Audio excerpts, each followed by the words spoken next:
주식을 잘 못하는 사람들하고 반대로 하기. 혹시 그걸로도 새로운 퀀트 전략을 하나 만들어서 실제 사용하시나요? 이게 되게 간단한 전략인데 봇버스의 순매수와 순매도가 어떻게 나오는가 일단 먼저 계산을 합니다. 작년에는 이제 강 작가님이 세 번의 큰 기운이 돌아오기 때문에 예. 준비해라, 매수 예. 준비해라 막 예. 되게 그때는 막 신나 계셨거든요. 네. 5로 끝나는 해에는 미국 주식시장이 떨어진 적이 한 번도 없어요. 25년까지는 저는 걱정을 일단 아예 안 하고 있고. 그 최근에 네. 평생 저축밖에 몰랐던 66세 임여사 네. 주식으로 돈 벌다 신간이 나왔어요. 예. 좋습니다. 따단. 아, 가져오셨어요? 네, 따단. 아. 네. 왜 하필 임여사님이에요? 아, 저분이 저 어머니시거든요. 어머니가 임시라서 그렇게 된 겁니다. 네. 아, 어머님이세요? 예, 그렇습니다. 네. 그러시군요.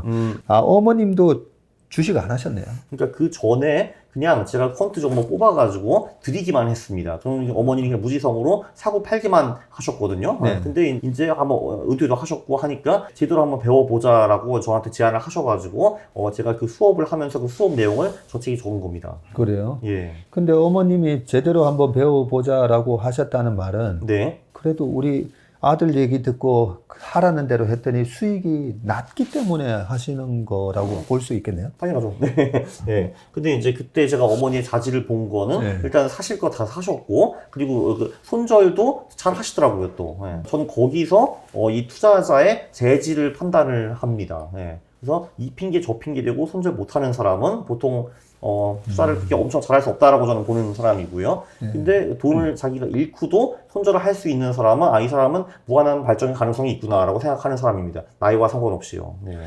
우리 강 작가님은 어머님 닮으셨어요? 아버님 닮으셨어요? 저는 어머니를 닮았습니다. 아, 네, 예. 그러면 어머님도 주식 하셔도 되겠네요. 네. 그래서 체계적으로 처음부터 끝까지 다 가르쳐 드렸죠. 네. 왜 어머님 성격을 여쭤봤냐면 네. 우리가 주식시장에 저는 네. 참 안타까운 게 나는 이런 스타일의 매매가 나한테 맞는 것 같으니까 네. 한 사람의 멘토를 딱 정해놓고 저는 그 멘토 하는 대로 했으면 좋겠거든요. 네. 근데 주식을 하다 보면 시장의 색깔이 바뀌잖아요. 예. 그러면 아까 뭐 5년 이렇게 네. 보고 들어갔다고 하더라도 네. 작년 같은 시장이 약세장이 오면 예. 아닌가? 그리고 막 약세장에서 더 빠진다는 사람 얘기 들으면 또 그런 거 같잖아요. 네, 그럼요. 네. 그러면서 또 밑에서 팔고 네. 그리고 또 올라오면 이번에는 또 새로운 사람이 뭐 주식시장 뭐 유튜브에서 또 잘하는 것 같아. 네. 그러면 또 그 사람 따라가고 예. 막 이렇게 왔다 갔다 해가지고는 저는 돈 못 버는데 그런 생각을 했고요. 특히나 이 퀀트 전략, 네. 우리 강 작가님 따라하려면 강 작가님 그 전략을 그냥 그대로 100% 믿고 그냥 따라 해야 된다고 생각하는데 그러려면 성격이 약간 우유부단한다든지 막 이래서는 안 된다고 생각하거든요. 예. 네. 그러면 어머님은 이런 사실을 알고 그냥 아들 하라는 대로 그냥 하실 마음으로 지금 하시는 건가요? 뭐 사실 뭐 최근 몇 년 동안에도 제가 뭐 드린 종목 다 사시고 파시고 이것도 하셨고요. 근데 그때는 그 왜 이걸 사야 되는지는 모르셨죠. 그냥 네. 하신 거죠. 예. 그거는 그냥 아들을 믿으니까 그냥 하신 것 같고, 그래도 실제로 뭐 돈도 이제 벌리니까 이제 좀 더 깊게 배워 보시자라고 이제 하신 거죠. 네. 예. 어머님이 뭐 한 100만 원 가지고 투자하시는 건 아니시죠? 예. 그래도 억텐됩니다. 네. 약간 그래도 이거 네. 터지면 어떡하나 약간 그런 후달리 정도로는 하시는 거고.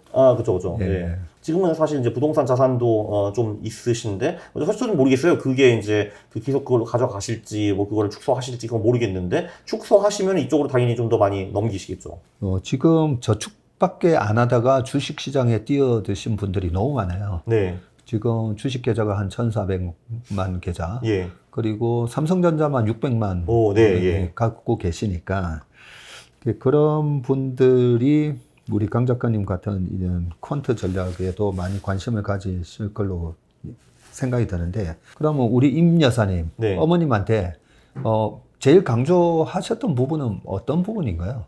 일단 첫 번째는 그 돈 버는 것보다는 어떻게 안 잃는가. 그거를 배우는 것이 중요하다고 제가 말씀을 드렸고요. 어머님도 아마 그걸 제일 중요하게 생각하실 것 같은데요. 그렇죠. 근데 그거 중요하게 생각하는 그 공감대를 형성하는 것도 중요하고, 그럼 두 번째는 그걸 어떻게 하는가가 또 이제 중요하니까요. 네. 그래서 뭐 자산 배분 그 기술 같은 거 설명드렸고, 그 추세 추종, 소위 말씀하신 캔슬림의 N에 해당이 되는 거겠죠. 좋을 때만 주식 열심히 하고, 그렇지 않을 때는 뒤도 돌아보지 말고 팔고서 이제 아무것도 안 하는 것이 오히려 좋은 것이다라고 설명을 드렸죠. 예. 이게 가장 쉬운 예시는 이제 그 부자와 서민의 투자의 차이를 딱 보면은 이제 부자 같은 경우는 상승장에 쫙 봅니다. 근데 그거는 부자가 아닌 사람도 마찬가지거든요. 예. 상승장에 다 봅니다. 다 예. 보는데 이제 부자는 하락장에 좀 힘을 빼고 이제 소위 그때 잃지를 않는 거죠. 잃어도 조금만 잃기 때문에 자산이 이런 식으로 움직이다가 다음 상승장은 또 쫙 벌어가지고 계단식으로 이렇게 부가 상승을 하거든요. 근데 이제 부자가 못 되는 사람들은 상승장에 버는 것까지는 똑같은데 하락장에 말아먹죠 이거를. 그래서 지그재그식으로 이제 이렇게 움직이게 됩니다. 네, 그 차이가 있다 해가지고 그래서 이제 엄마는 당연히 계단식으로 가야지 뭐 이런 식으로 설명을 해준 게 하나 있고요. 그리고 뭐 두 번째는 사실 그거는 제가 가르쳤다기보다는 이제 우리끼리 도대체 그 왜 투자자들이 이렇게 많이 망하고 그 엄마가 이거를 공부해 보니까 펀드 투자가 되게 간단하다고 하시더라고요. 근데 이거 왜 안 하냐부터 이제 이런 거 좀 설명을 했고 그럼 사람들이 왜 투자를 안 하는 것인가 이런 것도 좀 많이 토론을 했고요. 네. 그리고 이제 세 번째는 개별주 쪽에 들어가면은 소형주, 가치주, 성장주 이쪽 위주로 투자를 하라 이런 식으로 가르쳤습니다. 네. 그리고 이제 소형주를 아무리 강조해도 이제 못 믿는 분들이 굉장히 많으신데 그러니까 제가 보기에는 가장 핵심이 이겁니다. 저희가 뭐 포트폴리오 20개짜리를 짜면은 뭐 대형주 포트폴리오를 짰다 하면 그 중에서도 당연히 잘 나가는 놈이 있고 못 나가는 놈이 있는데 근데 그 잘 나가는 친구들이 뭐 많이 올라가면 보통 30% 50% 정도 오른다. 근데 그 소형주 같은 경우는 거기도 똑같이 20개 사면 오르는 놈이 있고 못 오르는 놈이 있는데 그렇죠. 오르는 놈이 얘가 300% 500% 1000% 오를 포텐셜이 있다. 근데 20개 중에서 한 친구만 500% 올라도 얘가 전체 포트폴리오의 25%를 담당을 한다. 그게 소형주와 대형주 포트폴리오 결정적인 차이인 것 같다. 이런 식으로 설명을 했고 사람들이 그럼 소형주를 할 때 무슨 거부감이 있는지 근데 그게 왜 사실 말이 안 되는지 그런 거를 좀 자세히 설명을 했습니다. 뭐 저는 이해는 하긴 하는데 네. 일반적으로 그 두 가지 부분에서 저는 실패를 한다고 봅니다. 일반 네. 투자가분들이. 네. 아까 요렇게 계단식으로 올라간다 했잖아요. 네. 그리고 장이 좋을 때는 다 같이 번다고 했는데 네. 저는 그 부분에 의견이 좀 다른 게 우리 못 보신다는 건가요? 예, 강세장이라고 해서 네. 다 버는 게 아니다는 예. 거죠. 강세장에서 그 잘못된 매매 습관 때문에 예. 조금 먹고 팔고 테린치가 얘기했던 것처럼 주도주 잘라 먹고 이제 예. 잡초를 키우다 예, 보니까 예. 결국은 이제 강세장에서 못 먹고 그 주도주가 떨어질 때 그때 사가지고 떨어질 이제 때 착 하는 거죠. 그죠. 예. 떨어질 때 이제 막 사기 시작하는데 네. 이미 끝났는데 막 사다 보니까 떨어질 때 왕창 터지고 네. 올라갈 때 적게 먹고 저는 이게 가장 큰 부분이다. 잘못된 부분이다 생각하고요. 그리고 말씀하셨던 것 중에 소형주 포트폴리오를 짜면 네. 대형주보다 훨씬 수익이 좋다라는 거 저도 인정을 하는데 네.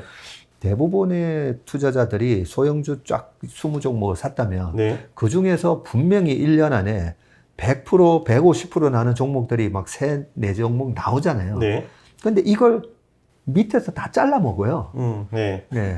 네. 네. 그 1년을 이런, 가져가야 되는데 네. 그거에 이제 우리 강 작가님이 그 할로윈 전략 얘기할 때 제가 한번 여쭤봤던 건데 네. 10월 말에 들어가서 4월 말까지 중간에 수익이 50% 70% 난 거 좀 이익 챙기고 뭐 이렇게 하냐 했더니 네. 아니고 그냥 무조건 4월 말까지 가져간다고 하셨어요. 그 그렇죠. 포트 전체를. 네. 네. 네, 그렇게 해야 되는데 대부분은 좀 올라간 걸 팔아먹는다는 거죠. 네. 예.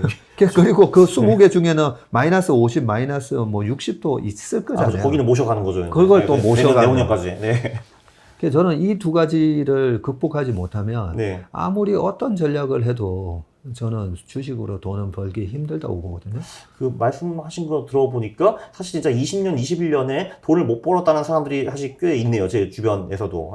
제 생각에는 그러니까 완전 초보자들은 말씀하신 그런 식으로 투자를 하고 그러니까 중수 정도만 돼도 일단 상승에 뭐 벌기는 법니다. 일단 벌기는 버는데 그걸 하락장에 다시 말아먹더라고요. 보니까. 그래서 이제 한 고수 정도 돼야지 상승에 벌 거 벌고 하락장에서 뭐 벌지는 못하더라도 이제 깨지지 않는 그런 전략을 구사할 수 있는 것 같더라고요. 네.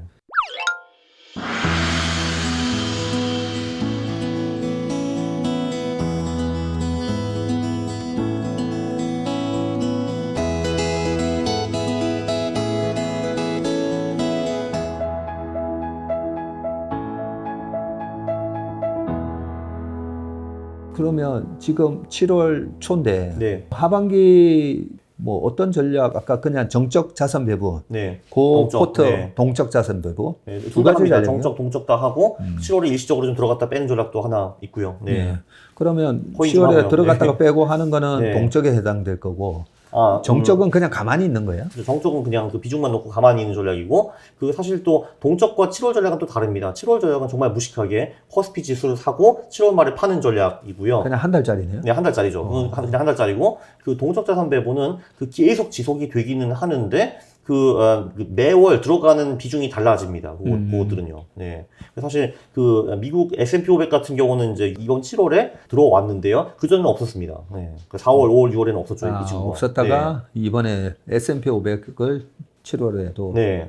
제가 3개를 쓰고 있는데 3개 다 100% 현금이었습니다. 네. 근데 7월에 와 보니까 이제 장이 좀 좋아져 가지고 스파이도 하나 들어가고 미국 회사채도 하나 들어가고 미국 장기 국채도 하나 들어가고 그러더라고요. 그러면 작년에도 그 말씀을 하시긴 했는데 작년 네. 9월 달에 올 4Q, 내년 1Q, 2Q 경제가 상당히 안 좋아진다는 그런 얘기가 너무 많았을 때 네. 뭐 그런 거 다 반영해서 주가 빠진 거 아닌가요? 라고 딱 너무 심플하게 얘기를 하셨는데 그렇지 않습니까? 그러니까요. 주가가 선행 지표고 그 말씀을 하셨는데 그러면 지금도 올 하반기 내년 뭐 여러 가지 IMF에서도 경제 GDP를 갖다가 뭐 하향도 하고 상향도 하고 하는데 네. 그런 거는 전혀 고려 안 하시는 건가요? 그쵸. 사실 이제 그 질문을 하실 것 같아가지고, 네. 그러니까 오늘 이제 오는 길에 열심히 미국 경제 지표가 어떻게 되지? 이렇게 봤는데, 사실 관심은 별로 없습니다. 네. 경제 지표로 하는 퀀트 전략은 없다는 건가요? 제가 사실 경제 성장률, 금리, 일드 차이, 이런 거 다 분석을 해봤는데, 그러니까 물론 어느 정도는 의미가 있겠지만, 그렇게 엄청나게 제 수익에 영향을 미치는 것 같지는 않더라고요. 물론 쓸 수 있는 지표들이긴 하지만, 그 지표의 중요성이 저한테 좀 떨어진다라고 생각을 했습니다. 학자들이 이렇게 말하죠. 사실 경제는 실제로 나온 지표보다는 예측 지표들이 더 중요하다라고 하는데, 그거는 백테스트 하기가 상당히 어렵습니다. 왜냐면 예를 들면 제가 2012년에 가가지고 당시에 13년 예측치가 어떤가 이런 거를 막 분석을 해야 되거든요. 그건 사실 상당히 어렵죠. 그 데이터를 찾아내는 게. 그래서 저는 제가 쉽게 구할 수 있는 데이터로 컨트롤 하려고 합니다. 근데 그 경제 예측치 지표들은 진짜 구하기 어렵죠, 사실은. 그러면 강 작가님은 아예 그러면 앞으로 올해 말 내년 이런 거 예상 안 하고 전쟁 이런 것도 물론 예상 안 할 거고 그냥 무조건 정적, 동적 그리고 10월 말에는 또 어떤 상황이 오든 할로윈 또 들어가실 거죠. 네. 지수가 3,000을 넘어가도 들어가는 겁니까? 그럴 것 같은데요. 네. 근데 아마 제 생각에는 그게 할로윈이 온 후에 3,000이 한번 넘어갈 것 같긴 합니다. 네. 그 전에 넘어갈 것 같지 않은데요. 네. 그렇죠. 예. 강 작가님 영상 중에 제가 최근에 되게 재밌게 본 게 주식을 잘 못하는 사람들하고 반대로 하기. 네, 네, 네.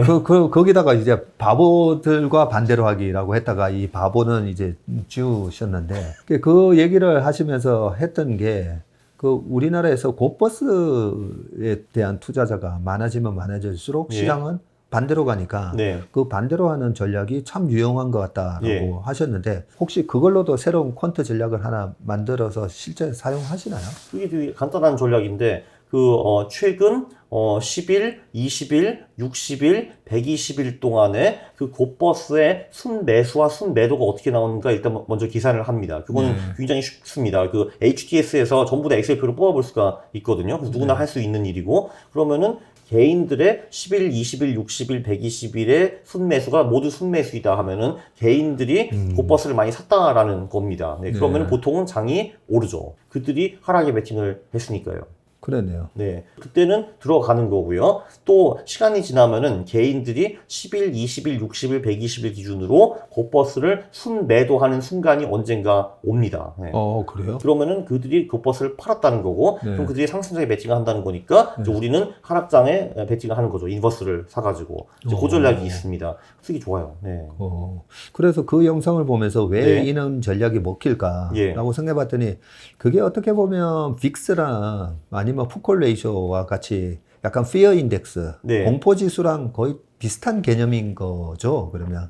그쵸. 그거를 영어로 유식하게 센티먼트 인덱스 이렇게 말을 하는데, 사람들의 분위기를 보고 그 반대로 투자한다라고 보시면 되겠죠. 네. 근데 당연히 그 분위기를 볼 때 굉장히 스마트한 사람의 분위기는 따라가는 게 좋을 거고, 좀 투자를 못 하시는 분들의 분위기는 이제 반대로 하는 것이 보통 좋겠죠. 그러면은 투자를 잘 못하는 사람들은 주로 어떤 상품을 사고 팔까라고 고민을 해봤을 때, 그 곧버스라는 결론에 도달했습니다. 왜냐하면 이 곧버스라는 상품은 사실 절대로 장기적으로 우상향할 수 있는 상품이 그렇죠. 아니지 않습니까? 네. 실제로 지금 제가 알기로는 그 곧버스가 10,000원에서 시작을 했는데 2016년에 지금 2,500원인가 뭐 그 정도 하고 있는 걸로 알고 있습니다. 아, 10,000원에 2016년에 시작했는데 지금 2,500원밖에 안 해요? 네, 제가 지금 오늘 안 봤는데 네. 그 최근에 봤을 때는 2,500, 2,600 뭐 이랬습니다. 그러니까 7년 동안에 74%가 빠진 거죠. 뭐 당연하죠. 주가 지수가 장기적으로 우상향하는데 곧버스 상품은 당연히 떨어질 수밖에 없죠. 네. 실질적으로 이 곧버스는 하면 안 되는 건데 하면 안 되죠. 그러니까 하면 안 되는 상품을 한다라는 것 자체가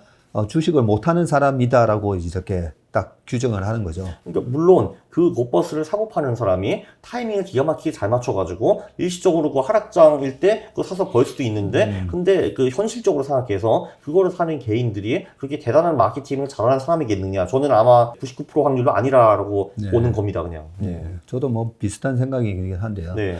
이 주식 시장에서도 이제 풋콜레이쇼라고 풋에 대한 배팅이 너무 강하게 들어갔을 때 네. 항상 이래 좀 반등이 들어오더라고요. 예. 그래서 저도 이제 언제 주식을 사야 되는지를 그 공포 지수를 많이 이용하거든요. 아까 네. 빅스 말씀하셨듯이 예. 뭐 빅스도 그 S&P 500에 대한 옵션에서 변동성을 따온 거잖아요. 네. 그런 걸 보면 역시 조금 공부가 안 돼 있는 사람들과 반대 포지션을 잡는 전략이 유용하다라는 거고, 네. 그거 1일, 20일, 60일, 120일 동안 모두 개인들이 곧버스에 대한 순매수를 했을 때가 매수 타이밍이라는 거죠. 네. 그 예를 들면 그 시장의 마법사 시리즈 아시죠? 네. 그게 지금 최근에 나온 그 5번째 책이 이제 좀 그 개미들 중에서 위대한 투자자들을 시장의 마법사로 모셔서 한 책이 지금 최근에 하나 나왔는데요. 거기도 이제 어떤 친구가 있는데 걔도 그 말을 하더라고. 자기는 CNBC의 무슨 특정 방송을 매번 본다고. 왜냐면은 거기 그 매일 나오는 사람이 있는데 걔는 무조건 매번 다 틀린다라고 하더라고요. 그래서 너무 좋다고. 그래서 자기는 맨날 쟤랑 반대로 투자한다라고 하더라고요. 예. 네. 그 누군지는 그 책 보시면 나옵니다. 그리고 저희가 이제 그래도 주식 시장에 대한 자산 배분 전략을 짜기 위해서 여러 가지 이제 데이터를 보는데 우리나라 시장하고 굉장히 이 상관관계가 높은 게 네. 수출 데이터. 예. 그 다음에 미국 ISM 제조 PMI 예. 그리고 뭐 서비스 PMI도 마찬가지고 네. 우리 시장하고 굉장히 상관관계가 높더라고요. 네. 혹시 그거는 이렇게 한번 백테스팅이나 해보신 적이 있나요? 수출 쪽은 그 별로 유의미한 걸 발견하지 못했고 무역 수지는 좀 유의미한 걸로 제가 한번 분석한 적이 있었습니다. 그래요? 네, 잘 됐네요. 그 제가 알기로 이제 무역 수지가 늘어나는 구간에 그때 이제 주시장이 많이 오르고 이렇게 알고 있고요. 네. 그 수출의 절대적인 양은 그렇게 썩 중요하지 않았던 걸로 제가 기억을 합니다. 그래서 무역 수지 쪽이 좀 괜찮은 걸로 제가 기억을 하고 있고요. 그리고 ISM 지표 같은 경우는 제가 안 했는데 홍춘옥 박사님이 그거를 이제 분석한 적이 있었고요. 그래서 뭐 예를 들면 ISM 지표가 뭐 3개월 연속으로 나아지면은 이제 경기에 그 민감한 쪽의 그 섹터를 사고, 예를 들면 자동차라든지 뭐 반도체 쪽을 사고, 그리고 ISM 지표가 떨어질 때는 그 경기에 뭐 덜 민감한 예를 들면 뭐 보험이나 은행이나 뭐 이런 쪽을 사가지고 디펜스하는 뭐 그런 전략이 있습니다. 네. 네. 그래서 그 말씀하신 ISM 지표는 확실히 유의미한 것 같고요. 그리고 수출보다는 무역 수지 이쪽이 좀 더 그 좋은 걸로 제가 기억하고 있습니다. 그럼 뭐 무역 수지 같은 경우가 지금 16개월 만에 이제 흑자 전환했다라는 뉴스가 나왔거든요. 좋은 거네요. 네. 네. 근데 한편으로는 우리나라 무역 수지에 크게 영향을 주는 게 뭐 반도체, 예. 그다음에 수입에는 유가니까. 예. 근데 유가에 대한 부분을 만약에 이제 그냥 상수라고 두고 보면 결국은 반도체가 잘 팔릴 때 주가가 올라가고 네. 반도체가 좀 덜 팔릴 때 주가가 떨어진다. 뭐 그럴 수도 있겠다, 그죠? 그 지난번에 대표님이 그런 전략 한번 제안하신 것 같은데요. 유가가 35불인가 40불 밑으로 떨어지면 그때 들어가면 무조건 먹는다라고 하셨는데 네. 그거 제가 해봤는데 그거 맞더라고요. 근데 아쉽게도 40불 밑으로 가는 적이 그렇게 자주 있질 않았습니다. 맞습니다. 네. 지금 70불 살짝 깨졌다가 아, 네. 지금 70불인데 예. 유가의 20년 평균이 한 72, 3불이고 네. 10년 평균은 63불 정도라 가지고 40불 밑으로 잘 안 가죠, 사실. 아, 그렇죠. 네.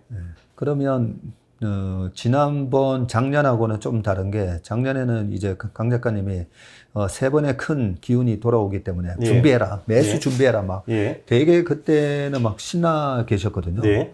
예, 근데 오늘은 뭔가 이래 좀 정적이고 그냥 동적 자산 배분 요런 거 말고는 뭐 지금은 크게 뭐 주식에 있어서 작년만큼 공격적으로 얘기해 주시는 게 없네요. 아, 그게 아니라 살짝 오해가 있을 수도 있는데 저는 사실 지금 5월, 10월이라서 주식 비중 공격적으로 안 하는 거지 장기적으로는 저는 주식시장이 굉장히 긍정적입니다. 이제 그 이유가 뭐냐 하면은 이제 작년 10월 같은 경우는 아주 기가 막히게 들어가기 좋은 타이밍이었는데 근데 보통 그러면 이제 역사를 좀 봐야죠. 그 타이밍이 들어갔으면은 주식시장이 어떻게 움직였는가 봐야 되는데 그 진짜 1922년부터 가보면은 7년 동안에 3배 반 올랐고요. 네. 그 42년에 가보면은 13년 동안 5배 올랐고, 62년에 가보면은 4년 만에 80% 올랐고, 82년에 가면은 18년 동안에 10배 이상 올랐고, 2002년에도 4, 5년 동안 2배 정도 올랐습니다. 그러니까 이 S&P 500이 20몇 프로 올랐고, 나스닥이 30% 정도 오른 상태이거든요. 그러니까 이거를 보면은 그러니까 지금 가장 최악의 상태에서도 4, 5년 동안 2배가 오르는데, 지금 이제 오른 게 20, 30%거든요. 지금 들어가도 충분히 괜찮다라는 거죠, 저는 사실. 네.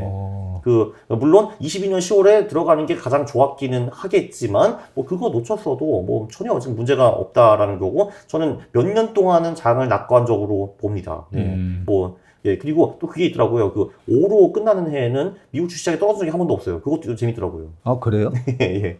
5로 끝난 해가 네. 한 번도 없단 말이죠. 네, 그래서 25년까지는 저는 걱정을 일단 아예 안 하고 있고 그 후부터 저는 걱정을 좀 해볼 겁니다. 네. 네. 왜냐면 또 이제 7, 8로 끝나는 해는 보통 문제가 많이 생기거든요. 또 이게. 네. 근데 이게 보면은 확실히 또 이제 그냥 경제로만 봐도 이제 20년이 완전히 바닥이었고 소위 그 단기 경제 사이클은 보통 주기가 7, 8년이기 때문에 뭐 그거를 보면 이제 2027년, 8년에 다시 바닥이 올 가능성이 좀 높다고 보는데 그건 그때 생각해 보겠습니다. 지금은 2023년이니까요. 그러니까요. 네. 너무 먼 얘기니까. 네, 그렇죠. 네. 그러니까 그래서 지금 저는 낙관적으로 봅니다, 사실. 다만 그 안에서도 11월, 4월은 좀 강하고 5월, 10월은 약한 게 있기 때문에 지금은 좀 드롭해가지고 좀 약하게 가져가다가 11월, 4월에 다시 늘리고 이거를 다시 한 최소한 몇 년 동안은 반복을 할 겁니다, 저는. 네. 하긴 작년에 지금 2자로 들어가는 해 들어가면 2025년까지 되게 좋게 본다라고 얘기하셨던 게 기억나요. 네, 그렇죠. 네. 최소한 뭐 2배 정도 나는 시장이니까 지금 뭐 겨우 이제 S&P 500 기준으로 뭐 16% 올랐는데 아직까지 룸이 많이 남았다. 예. 라고 보시는 거네요. 그리고 뭐 미국 시장이 이렇게 올라주면은 뭐 한국 시장에도 뭐 분명히 좀 떨어지는 게 있지 않겠습니까? 라고 저는 생각을 하는 거죠. 네. 얼마 전에 그 챗GPT한테 묻고 뭐 강한국이 답한다였나요? 뭐 네. 책 하나 내셨었잖아요. 예, 열심히 또 하나 냈고 그 후에 또 한 건 냈습니다. 네. 또 냈어요. 그러면 우리는 그 액티브 펀드 매니저들은 지난번에는 뭐 테슬라가 주도하는 전기차였다면 야, 이번에는 챗GPT가 주도하는 이 AI 쪽인가 막 이런 섹터 내에서의 또 강한 모멘텀을 많이 체크하거든요. 그러면 퀀트 하실 때는 그런 주관적인 판단은 아예 안 넣고 그냥 그 스크리닝을 해서 주식 뽑아내나요? 퀀트 관점에 따라 다른데 퀀트 중에서 그 오로지 추세 추정 쪽으로만 하는 사람들도 있습니다. 그렇게 있죠. 하게 되면은 당연히 말씀하신 그런 AI 주식들이 많이 잡힐 거고 뭐 실제로 제가 알기로는 엔비디아 같은 주식 많이 오른 걸로 저는 알고 있고요. 근데 뭐 제가 하는 퀀트는 이제 그 가격의 모멘텀도 당연히 조금 보기는 하지만 그거보다는 뭐 재무제표 지표 그러니까 뭐 순이익이나 영업이익이 실제로 많이 올랐는가 뭐 또는 재무제표 대비 기업이 어느 정도 저평가되어 있는가 이쪽 지표들을 좀 더 초점으로 보기 때문에 그런 AI 주식들은 이제 저희 레이더에는 많이 안 잡히고 있습니다. 근데 그거는 뭐 다른 퀀트들은 이미 그거 해서 많이 먹었을 겁니다. 네. 귀에 보고 있고요. 사실 뭐 저는 이 챗GPT가 뭐 그 인터넷과 비교할 수 없을 정도로 더 큰 혁명이라고 생각하기는 하지만 근데 이제 그 싸움에서 결국 수천 개 기업이 붙어서 얻어 터지고 이제 결국 몇 개 기업들이 살아남을 거라고 저는 보는데 저는 그 몇 개 기업이 어딘지는 감히 예측할 수 없는 사람이기 때문에 그냥 저는 거기 빠져 있습니다. 사실 저희도 예측을 못 하고요. 네. 그래서 강 작가님도 예전에 한번 그 언급하셨는데 그 캔슬림 전략이 있잖아요. 저희가 작년부터 이제 퀀트에 대한 부분을 많이 공부를 하다가 이 강세장이 도래했을 때 어떤 주식을 사는 게 가장 좋나라는 거에서 윌리엄 오닐의 이제 캔슬림 전략을 최근에 저희가 계속 52주 신고가 나는 종목 중에 공부를 하거든요. 엄청 잘 맞아요. 아 진짜요? 네. 캔슬림. 너무 잘 맞아요. 근데 그 캔슬림에서 아시다시피 그 마지막에 보면 캔슬림에서 M 있잖아요. M. 시장이죠? 그 M에서 윌리엄 오닐이 그렇게 얘기하잖아요. 앞에 C하고 A 다 어닝 모멘텀인데 이런 거 뭐 다 좋아도 M이 베어 마켓이면 주식 사지 말라고. 그렇죠. 네. 예. 근데 그게 이제 좀 모호한 거예요. 네. 지금도 아니야 이게 뭐 베어마켓 랠리지 아니면 데드캣 바운스지 뭐 비관적으로 보는 사람들은 뭐 주식 올라갈 때 내내 아니야라고 얘기하는데 네. 이게 강세장인지 약세장인지 그 마지막 문구가 네. 베어마켓인지 그 불마켓인지 이걸 어떻게 판단하지? 그 혹시 강 작가님은 그 부분에 대해서 나름대로 이제 결론을 내신 게 있나요? 사실 윌리엄 오닐이 최근에 돌아가셨잖아요. 네. 근데 이제 거기에 최고의 수혜자가 사실 마크 미너리라고 저는 보고 있습니다. 네. 네. 주도주가 시장보다 이제 먼저 간다. 근데 이제 지금 시장은 좀 너무 그 특정 섹터에 많이 치우쳐 있기 때문에 본격적인 돈을 쉽게 먹을 수 있는 장은 아직 오지 않았다라고 하는데 이제 뭐 그 전이다라고 보통 아직은 말하고 있는 것 같더라고요. 네. 그 그래요? 사람 말을 보면은. 네. 네. 저희가 그 캔슬림 전략으로 M에 대한 네. 마켓이 지금 뭐 불마켓인지 베어마켓인지 네. 그거는 그냥 기술적 분석으로 저희가 강세장이라고 이렇게 규정을 어떤 지표를 가지고 하는데 네. 그 강세장의 지표가 작년 11월 달에 강세장으로 전환했다라고 저희는 규정을 하고 있어요. 네. 예. 근데 강 작가님도 예전에 뭐 그런 말씀도 하셨어요. 어떤 성장주 매매할 때 그 20주 이평선이나 뭐 5주 이평선이나 뭐 그게 깨지면 손절하고 다시 올라오면 사고 네. 그런 얘기 한번 하셨잖아요. 네. 그래서 저희는 일단은 뭐 시장이 5개월 이평선에 위에 있을 때는 네. 일단 강세장으로 보자. 네. 그렇게 판단을 해서 작년 11월 달부터 보니까 2차 전지부터 시작해서 네. 뭐 피부, 미용, 뭐 자동차, 반도체 전부 다 작년 11월부터 본격적으로 이제 올라오는 거예요. 네. 예. 그래서 뭐 캔슬림 전략 네. 상당히 지금 유용하게 저희가 써먹고 앞으로도 2025년까지 써먹어도 되겠네요. 이군요. 네. 여러 가지로 강 작가님 또 모시고 하반기 어려운 시장에 대한 여러 가지 전략을 말씀을 해주셨는데 그 마지막 그 책에서 나오는 그 얘기가 좀 더 핵심적인 내용인 거 아닌가 싶고요. 그리고 우리 어머님 주식 잘 가르쳐 주셔가지고 네. 사실 그 제 주변에 저희 회사 찾아오시는 고객층의 대부분의 평균 연령이 예. 한 66세 되세요. 진짜. 많이 오세요. 네. 50대에서 70대 분들 많이 오시기 때문에 네. 그런 분들을 위해서 좀 더 유용한 네. 그런 퀀트 전략 앞으로도 많이 말씀해 주시길 바라겠습니다. 감사합니다. 오늘 귀한 시간 내주셔서 정말 고맙습니다. 감사합니다. 네, 오늘 박세익과 식사합시다. 순서는 여기까지 하겠습니다. 행복한 주말 보내시길 바라겠습니다. 고맙습니다. 끝없는 위기 속 기회는 언제나 숨어 있습니다. 성공한 투자 고수들과 나눈 투자의 철학.